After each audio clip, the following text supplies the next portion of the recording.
আসসালামু আলাইকুম। জিপসাম কিভাবে বানাতে হয়, কিভাবে বানালে ভেঙে যায়, আর কিভাবে বানালে জিপসাম মজবুত হয় এবং ফিনিশিং ভালো হয়। ফিনিশিংয়ের জন্য আমরা প্রথমত গ্যারাটিন গুলে দিচ্ছি।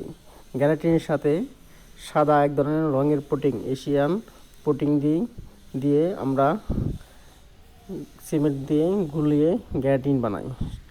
তা আমরা হাত দিয়ে সুন্দর করে ফিনিশিং দিচ্ছি, যেন ফিনিশিংটা খুব সুন্দর হয়।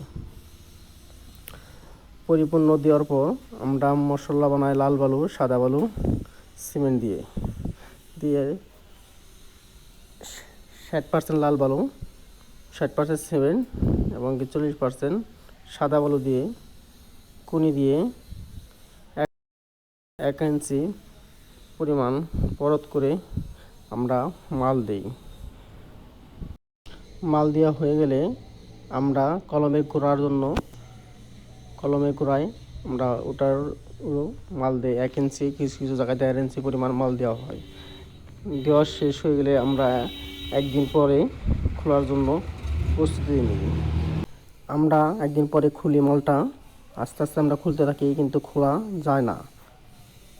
জায়গায় জায়গায় টেনে লেগে থাকে, খুলতে গেলে ভেঙে যায়।